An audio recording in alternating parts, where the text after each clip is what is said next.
Nilo Premananda Karnaha Prachu Nilo Premananda Karnaha Prachu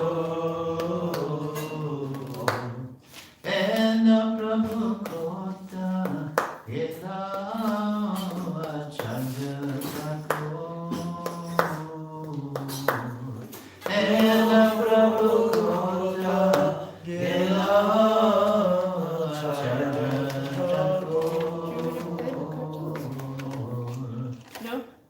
Ahamora Swarupa Kaha Sanata Kaha Mora Swarupa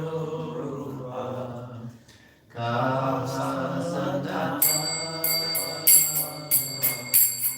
Kaha Dasa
Shall we say it all together? Can you see it? Yeah. He who brought the treasure of divine love and who was filled with compassion. Such a personality as Srinivasa Acharyagan. Where are my Surup Damodar and Rupa Goswami? Where is Sanatan? Where is Raghunath Das, the savior of the fallen? Where are my Raghunath Bhatt and Gopal Bhatt? And where is Krishnadas Kaviraj? Where did Lord Gauranga, the great dancer, suddenly go? I will smash my head against a rock and enter into fire. Where will I find Lord Gauranga, the reservoir of all wonderful qualities? Being unable to obtain the association of Lord Gauranga, accompanied by all these devotees, he performed his pastimes. Narottam Das simply weeps.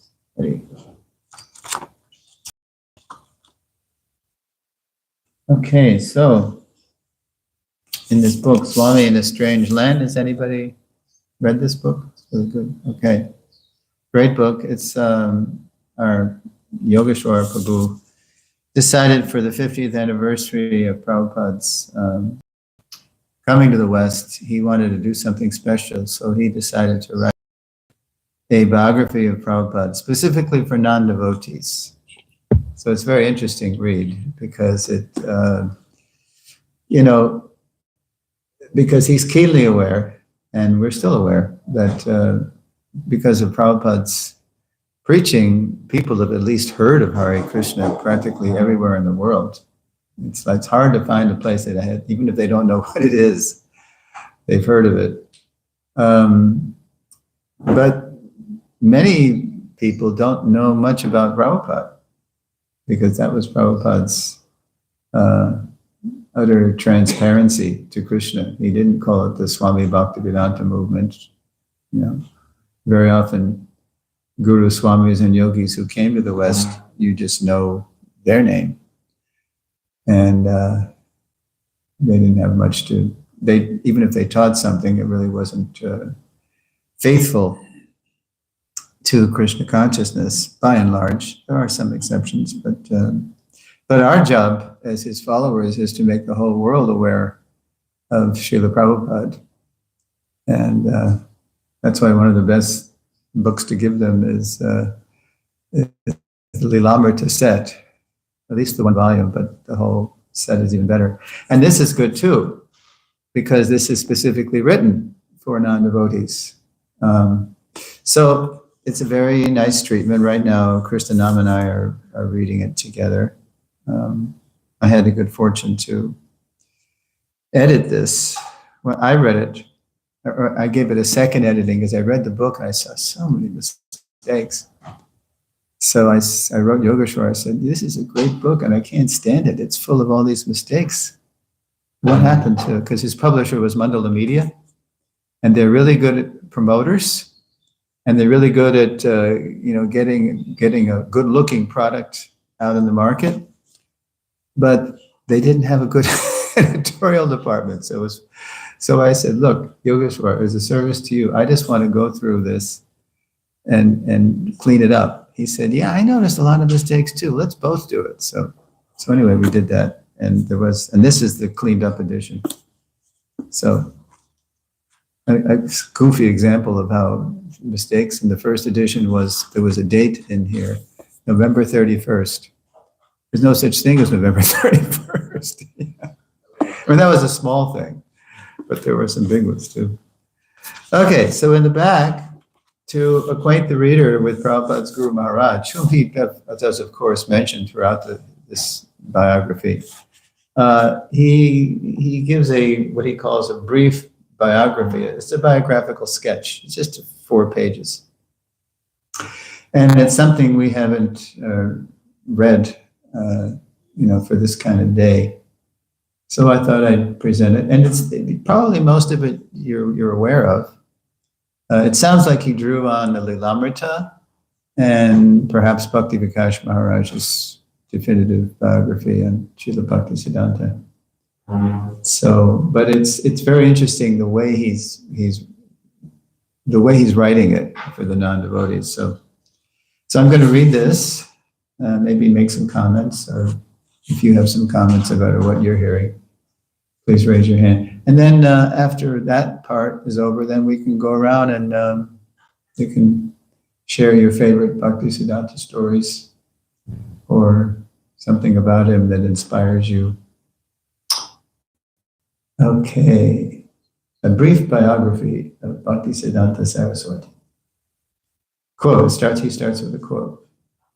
Oh, I should look up the notes too, because there's notes. He gives notes of where all these things come from. Yeah, okay, I'll do that.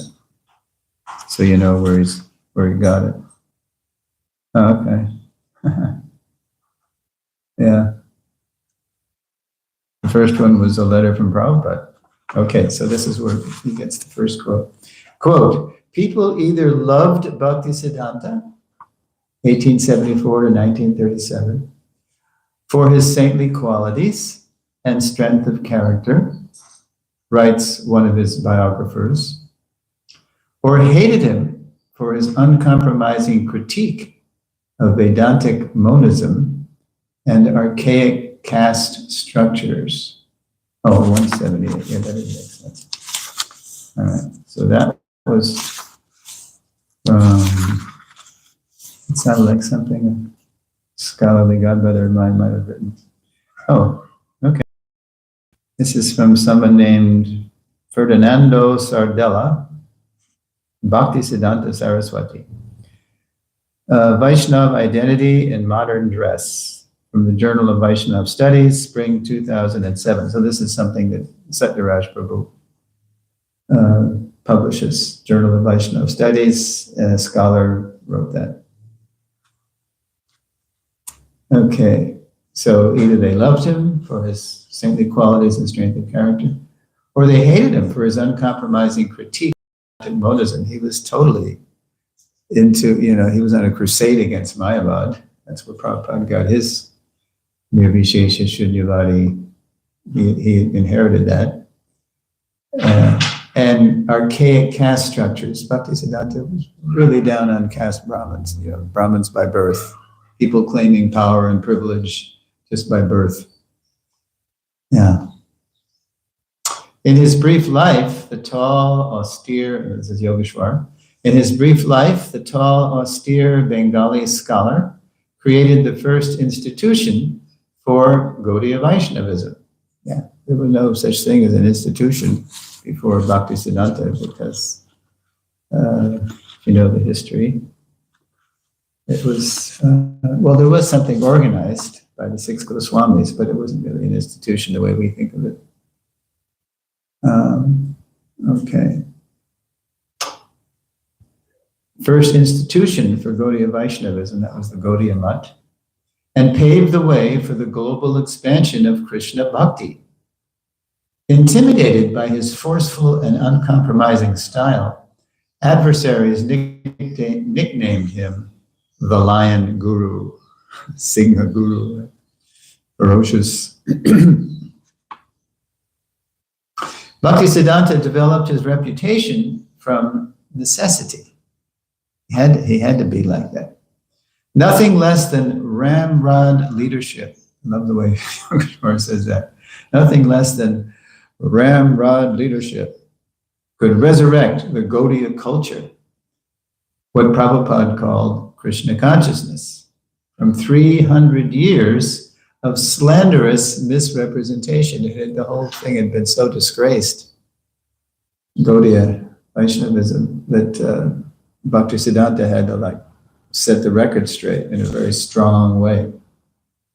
Within a generation of Chaitanya Mahaprabhu's demise in 1534, tantric opportunists had begun propagating deviant sexual practices in the name of Radha Krishna worship. The Gaudiya community's ecumenical acceptance of lower castes, often sincere people but lacking education, added to its tarnished reputation. His father, Bhaktivinoda Thakur, head of the Gaudiya Vaishnava community, trained him from an early age to reverse that image by enrolling him in Bengal's finest schools and introducing him to exemplars of progressive thought. So Bhakti Siddhanta, or Bhaktivinoda Thakur, his father, wanted his son to be educated because he knew amongst all his children, this is the person who's going to really take Krishna consciousness to the next level, mainly start a world, take it outside India. Bhakti Siddhanta admired his father's vision for spreading Chaitanya Vaishnavism, and throughout his teen years served as his assistant and organizer. Bhaktivinoda's Vishva Vaishnav Raj Sabha, the Royal World Vaishnava Association, which he began in 1885, brought together intellectuals of the day, including reformist publisher Sisir Kumar Ghosh and Sanskrit scholar Bipin Bihari Goswami, who actually Srila Bhaktivinoda Thakur had taken initiation from. And by the time Bhakti Siddhanta was 12, he was taking part in their discussions. He was a 12-year-old kid, taking part in these scholarly discussions about Gaudiya Vaishnavism. By age 13, he was proofreading his father's monthly magazine, Sajjana Toshini, and cultivating publishing skills that would play a critical role in the worldwide expansion of Krishna consciousness. At age 17, so that would be 1891, after only a few years of training in mathematics and astrology, Bhakti Siddhanta managed the impressive feat of starting his own school of astronomy, the Saraswati Chatushpati, which held sessions in his father's Calcutta home. So if you've anybody been to Bhakti Vinod's house? You been there? Across the Jalangi? Yeah, okay. So that place also, Bhakti Siddhanta's, or Bhakti Vinod's teenage son, who was still Bimal Prasad, he started his own school. He started right in the house. The school prepared students for application to the city's prestigious Sanskrit college and operated for nearly 10 years until disagreements with the college over technicalities of astronomical calculation forced Bhakti Siddhanta to shut it down. Okay, so the college didn't agree with Bhakti Siddhanta's take on the universe. So he said, okay. So he shut it down. College administrators simply could not keep up with his prodigious mind, so they didn't understand where he's coming from. He's too advanced for the college administrators. From that experience emerged a healthy facility for debate. It became a hallmark of Bhakti Siddhanta's pedagogy, his teaching method, debate. The young scholar's reputation attracted the attention of Tripura's royal family. I think you get this from Bhakti Prakash Maharaj's biography. Again, the young scholar's reputation attracted the attention of Tripura's royal family, and from 1895 to 1905, so that's from the time he was 21 to 31,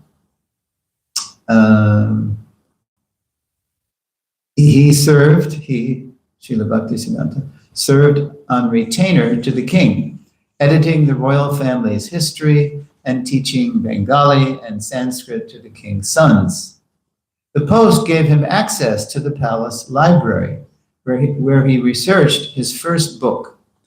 It says, Bonge Samaj Koto, which means, quote, the structure of society in Bengal.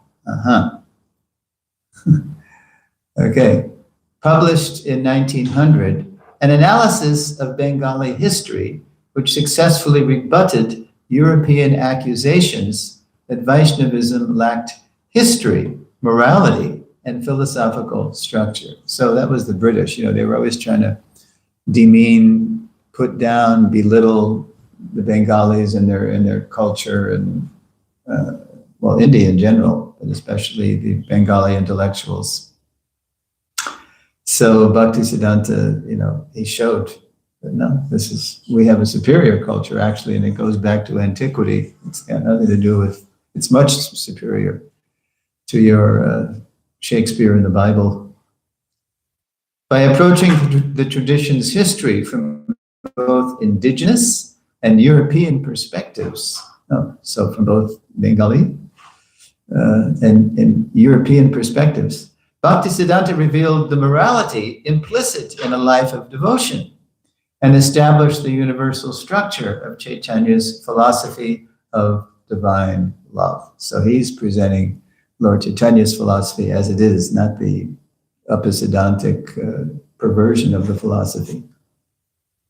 This was the first in a continuous stream of books and articles that the scholarly celibate would complete in his lifetime. Yeah, Bhakti Siddhanta wrote a lot. As heir to his father's place as head of the Gaudiya community, Bhakti Siddhanta enjoyed a more intimate relationship with Bhaktivinoda than his 12 siblings. Yeah, he was the one that Bhaktivinoda had prayed to for a ray of Vishnu to help him take the mission forward.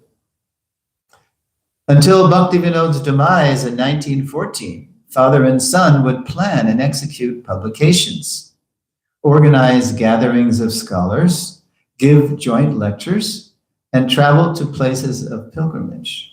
So they became a team, a real preaching team.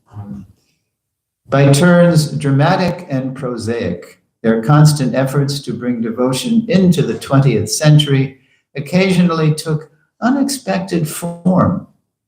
Within 100 yards of Radhakund, a bathing ghat in Vrindavan, where Radha and Krishna are reputed to have met for nighttime play, Bhaktivinoda purchased a small brick residence for use when he and his son went there on pilgrimage. In that house, in the holiest of Vaishnav holy places, surrounded by medieval temples and sacred spots dating to remote antiquity, Bhakti Siddhanta installed the town's first, listen to this, flush toilet. Because he was into using all modern contrivances, including right down to toilets. You know, you usually hear about how he rode in cars and he could preach. He preached on the radio, and there's even a recording of Bhakti Siddhanta. But for some reason, Yogeshwar chose to bring in the toilet innovation right into Radhakund, right? The town of Radhakund. First flush toilet. A ceramic bowl, wooden seat, and flush system with rubber float and metal chain. No plaque marks the achievement. History books do not mention it, yet as an indicator of a modernist's mindset for India's most ancient devotional community, the functioning commode provides a vivid image among Bhakti Siddhanta's more erudite achievements. So he had very erudite achievements, and he had a prosaic, or some, you could say, ordinary achievement. Both father and son must have shared a sense of historical imperative. Chaitanya's prediction that, quote, in as many towns and villages as there are on the surface of the earth, the holy name will be heard, was well known from available hagiographies. That means a couple of things. In this context, it means biographies of saints or revered persons. So like Chaitanya Bhagavat, and that's Vrindavan Das Thakur, he was the one that quoted Mahaprabhu as saying, as many towns and villages as there are on the surface of the earth, my holy name will be sung and preached. To prepare himself for such a historic mission in 1905, at age 31, he began the austere practice of chanting 300,000 names of Krishna daily. You've seen the pictures of him with the umbrella? Even when it rained in the little hut, he didn't stop. He couldn't be bothered, fixing it. He wanted to complete his rounds. So he just chanted with one hand, and he held an umbrella with the left hand, chanted with his right. He slept on the ground, never used a pillow during this vrat, and observed severe dietary restrictions. Even his initiating teacher, Gaur Kishore Das Babaji, himself a renowned ascetic, marveled at the young man's staunch behavior, ramrod. By 1906, Bhakti Siddhanta had begun initiating disciples of his own. Yeah, I didn't know that. I thought it was not until he, started the Gaudiya mission, but he actually started accepting disciples. He hadn't started the institution yet, but he started accepting disciples. Okay. Of his own, and true to Chaitanya's example, accepted qualified candidates from both Brahmin and non-Brahmin families, which really irked the caste Brahmins, stung by this threat to their control of religious authority. In August of 1911, Orthodox Hindu leaders organized a conference, like a big debate, organized a conference intended to reassert the superiority of family succession. It's got to be inherited. Seminal succession. It's got to be inherited, right? Biologically. That's what a Brahmin is. Well, that's not in the scriptures, but that's what they say. As head of the Vaishnav community, Bhaktivinoda would have given the response. But the Thakur was bedridden with severe rheumatism. Yeah, so he couldn't go. Listen to this. I never heard this part. Beside himself, he was so frustrated. Beside himself over his inability to rebut the caste Brahmins' spurious claims, he roared out in frustration. This is what Bhaktivinoda roared. Quote, "Is there no one in the Vaishnav world capable of presenting the logic of scripture and putting an end to their lowly activities?" These idiots, these caste Brahmins. So, guess who heard that outburst? His son. At this outburst, Bhakti Siddhanta sat down and wrote a paper titled Brahman O Vaishnav, Brahman and Vaishnav, in which he condemned Brahminical birthright and presented scriptural evidence of Brahmanhood based on personal qualities and behavior. The paper gave compelling arguments for the preeminence of Daiva Varnashram, divinely ordained social structure, not mundane Varnashram, by birth, Daiva, divinely ordained social structure. That's the Gita. Guna karma, Krishna says. The four orders are known, the four divisions of humanity are known by quality and work, not by birth, which encourages social authority according to ability and character and disqualifies arbitrary caste claims. Bhakti Siddhanta read the paper aloud to his father. So he heard his father's wailing, he wrote a paper, and then he read it out loud to his father. And at its conclusion, the elder devotee sat up in bed. So Bhakti Vinod sat up. "Saraswati," he said, weeping, "truly, truly, Saraswati, you're truly learned. You are the Acharya's son." This is so far out. The Acharya's son, the shining embodiment of sacred teachings, illuminating the face of the Vaishnav world. I mean, Bhaktivinoda, he was the one, but he prayed for this ray of Vishnu and he got it. It was on his level. So, 2 weeks later, on September 11th, 9/11, 1911, Bhakti Siddhanta presented his paper before several hundred religious leaders who had come from across India to attend the conference. The irony is that the conference had been organized by these caste Brahmins. So Bhakti Siddhanta, right? And, the first part of the paper, he's just praising the Brahmins and they're all basking in it, he's praising us, but then he turns, the paper turns, and he shows the superiority of Vaishnavas to Brahmins. Bhakti Siddhanta presented his paper before several hundred religious leaders who had come from across India. Wow, this is like a Super Bowl of discourses to attend the conference. After 2 days of discourses and debate, his concluding remarks were followed. So it doesn't tell how. Anyway, were followed by stunned silence. So he buttered them up and then he totally smashed it. Right? They were like, uh-oh.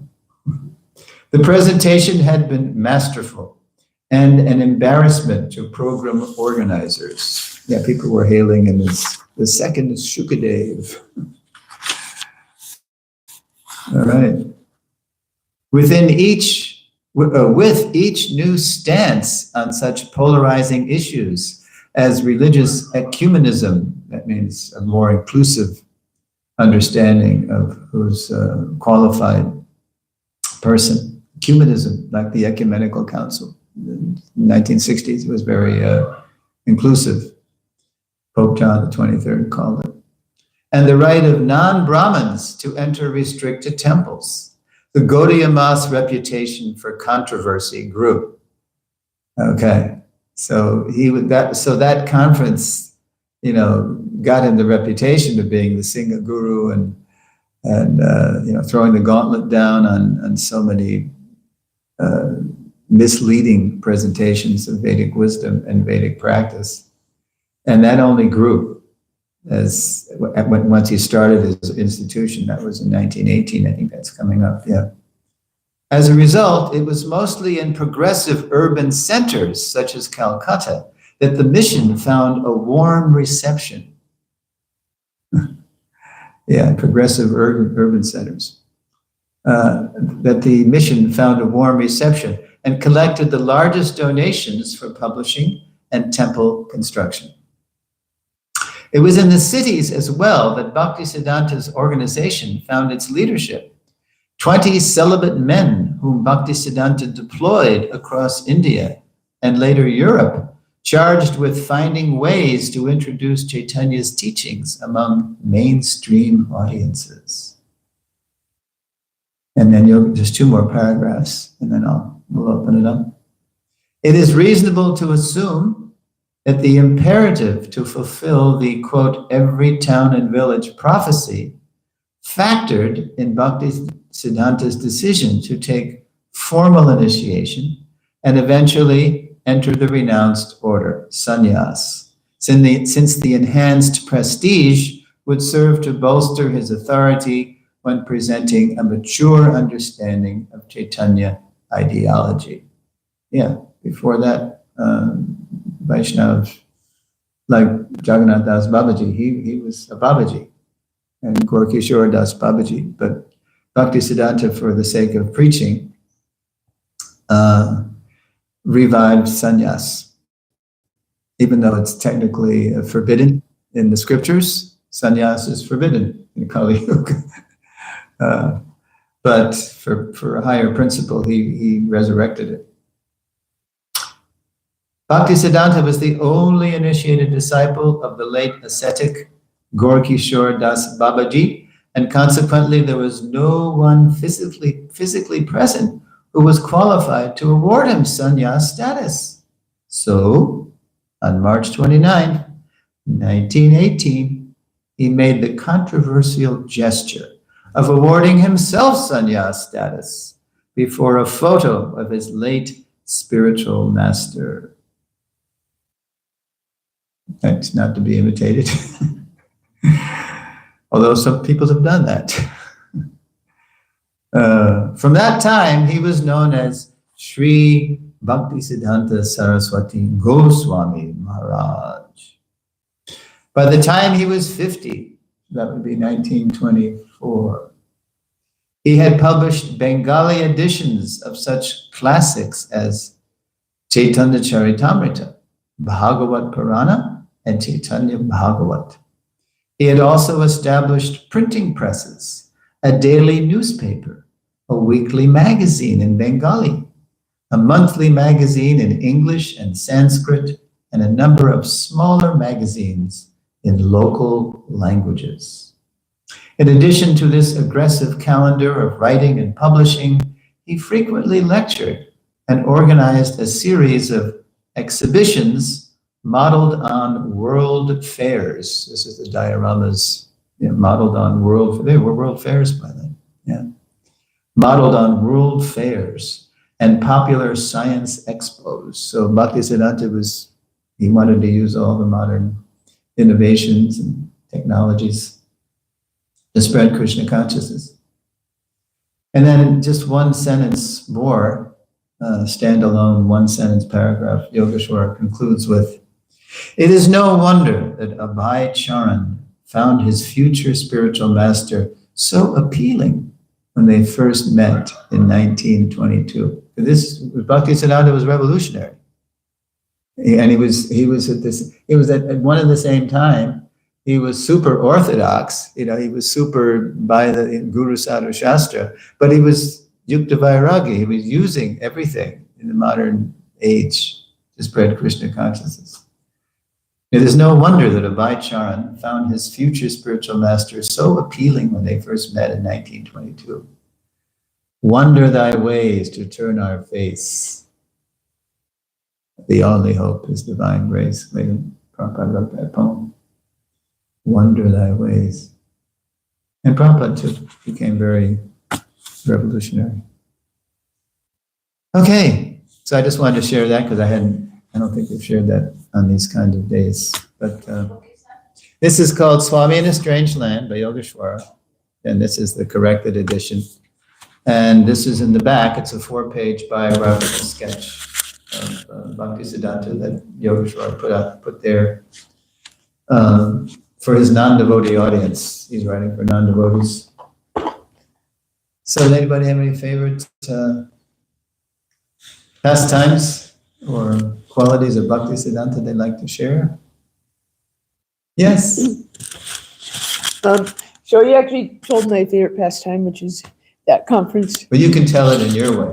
Well, I just wanted to comment on, just how grateful I am to Bhakti Siddhanta, because none of us would be here if it wasn't for him, right? Because none of us that I can tell come from a Brahmin family, and also we're Westerners, and he was very, insistent on telling his disciples to preach in the West. And thankfully, Srila Prabhupada took him up on that, Yeah. And so, without, just his forward thinking is just so amazing, and using the technologies that were available to spread Krishna consciousness and to really bring that to us here in the West. Because where would all of us be? Yeah. So, And Prabhupada definitely inherited that mood. He would let us do things that had never been done before to spread Krishna consciousness. I'm thinking of those two things that I participated in: the rock opera, transcendental rock opera, and the Ingavi Trust Party for Purified Leaders, that political party. He let us start. Of course, he stopped both of them when he saw we weren't mature enough to do it without going to our head and forgetting, our basic practices.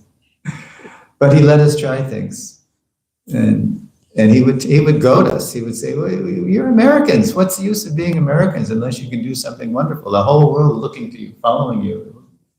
He would push us. Right. Yes, Prabhu. The personalities that preceded him and followed him, Bhaktivinoda Thakur and Srila Prabhupada. Bhaktivinoda Thakur, he totally revived the Vaishnava tradition, brought it back from the dead, basically. Yes. And then Prabhupada ran with that, on his instruction, and they started printing and just everything. It all came from that. Yeah. It's so dynamic. Each succeeding person took it a step further. So that's our goal, is to take it on to the next step. Yeah. Collectively, of course, none of us can do individually what any of them did. But it's our job to carry on. So. Yeah, the famous Radhakund, that famous moment. If you ever get money, print books. I wish I could sell the marble off the walls of this Bug Bazaar temple. If you ever get money, and print books, he said, if you ever get money, print books. So there's this source of our emphasis on book publishing and distribution, right there, Radhakund, November 1935. And I just edited a story. One of the things I do for Vijay Prabhu, I edit the book distribution stories that he sends me, these really inspiring stories that he gets from the distributors all over the world. But he has me edit them because they don't necessarily, they know how to distribute books. They don't necessarily how to write about their encounters. So I try to clean it up. And so the last one I just edited, I just sent it off yesterday, was a lady named Soumya Leela Devidasi from Auckland, New Zealand. And it's a story from the marathon, from the Prabhupada Marathon. We used to call it the Christmas Marathon, Prabhupada Marathon. And it was all these encounters that she had in Hamilton, Auckland, Tauranga, Rora, someplace, some Maori name, and so, and each encounter she shared, she's picked these 3 encounters because they were encounters with people who had gotten books, but then they didn't read it, or they didn't know how to practice. They needed help to take it, like you say, take it forward. And so she was giving stories about how she was able to help them, give them more books, or show them how to chant. Or, show them how to revive their practice. And so she said, and then she ended it with offering her, and obeisances, but what did she say? Oh yeah, and she was keenly aware that because these people had contact with the devotees before, that she was just another link in the chain, she was, and so she was offering obeisances to the devotees who had planted the seed. And of course, that's coming from Prabhupada, it's coming from Bhakti Siddhanta, Bhakti Vinod. It's the whole parampara system in action. And she's saying, and then we have to keep doing it. We have to be, their link. I just met a guy yesterday. He swore he would come this morning, but They always do. It was a Tuesday. This guy was really far out. Wait, did you hear me with this guy? It was right outside here. You had your back open on your van. Okay. His name was Nathaniel. And he was just on his bike, and he's been in Tucson for a while, and he's sort of shopping around for spiritual life. He's going to this place and that place, and so I thought he had come in because he was looking for Govindas, and I was going to give him my usual spiel how we don't open on Tuesday till 5. He said, "Oh no, I don't. I'm not looking for your restaurant. I'm looking for a conversation. I want to know what this is about." So we started talking, and then I said, "Okay, look, you need more than this. You need to come to class." Of course, tomorrow I told him it's going to be a special class. I'll be giving it, but you can come, and even though you might not understand much, we can talk later. But anyway, Nathaniel, if you're listening online. He said he could look us up online. Please come. Bhakti Siddhanta stories? Parameshwar Prabhu? Comment? Yeah. It just kind of came to me as you shared all that. It's just a comment. He was big on utilizing book distribution modern ways with the printing press and so forth, which is obviously an intelligent way to go. But also, I just got this thought that, just lifetime, he saw his father revive everything, like you mentioned, from scratch. It was gone pretty much. Philosophically, yeah. So what a wonderful also way of making sure it doesn't go again. If you just get the books out there, let's just say, I remember I was when I was brand new in ISKCON, I thought, well, what happens if everything falls away? You know, we'll at least have the books, you know, That's why Prabhupada separately incorporated the BBT. separately incorporated. On Oh, July 28th, 1970, the month I joined. Of course, I didn't know this at the time. I was just, he officially created the GBC as the management body. It's called Directions of Management in the database. If you look at Directions of Management, and then he creates the GBC. And the original were 12 people, mostly grihastas. And he started training these people to take over, to continue it. Once, he say, I could leave, I'm an old man, I could leave anytime. So he wanted to make sure, because Bhakti Siddhanta had only sprung this GBC idea, which Bhakti Vinod had, from Indian Railways. Indian Railways had a GBC.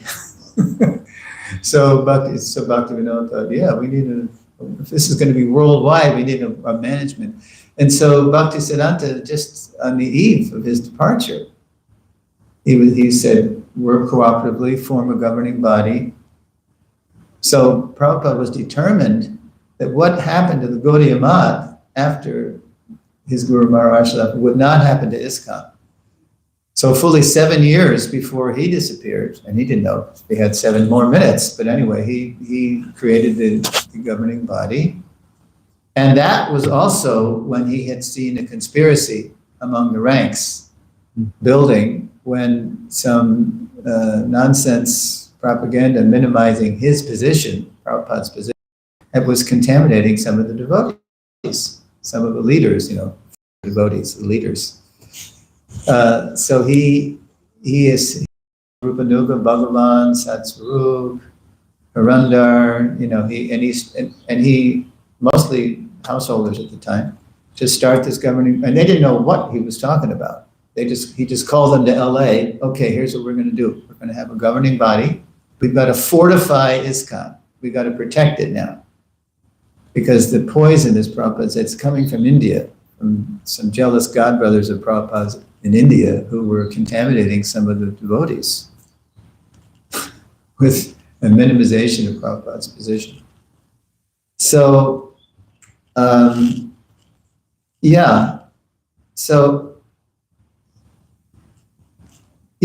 So he did separately, but he separately incorporated the BBT because he saw what had happened.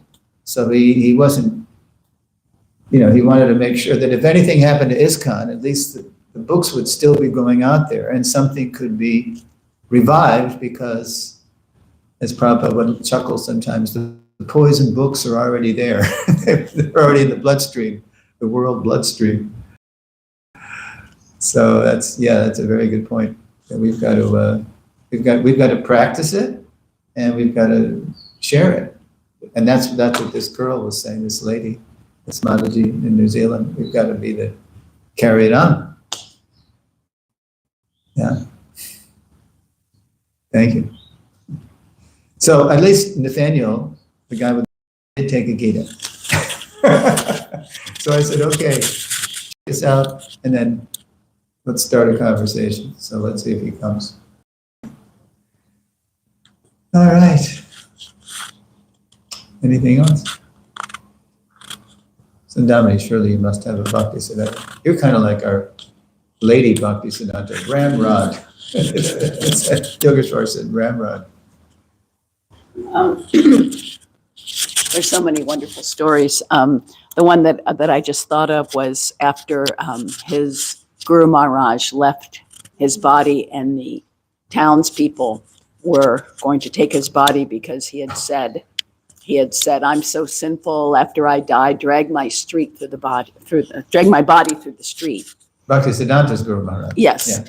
And when they were about to do that, then Bhakti Siddhanta came, very strong. He says, I am the single disciple of His Divine Grace, and I want to challenge all of you.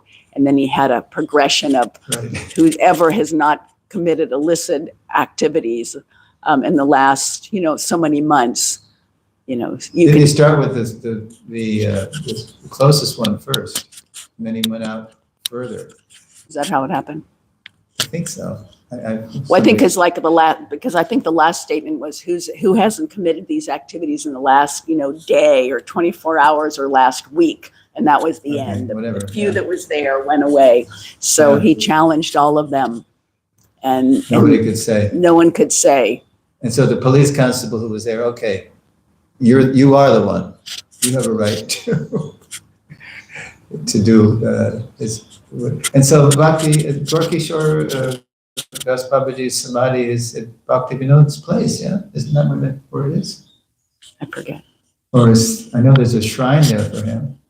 Mhm. I forget, we have to look at Bhakti Vikas Maharaj's biography to find out.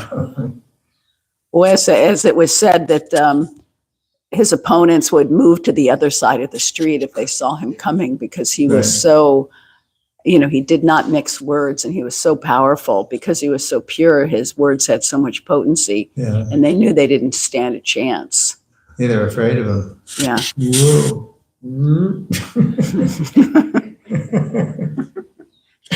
Sing a guru.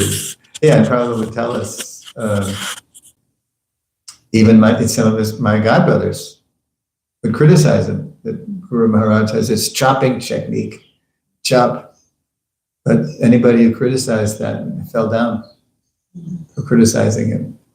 He did it for a purpose. He did that to set the record straight, what Gaudiya Vaishnavism is, and how we're going to spread it all over the world. Okay, so we're going to reconvene at 11:30 for Bhakti Siddhanta Prasad.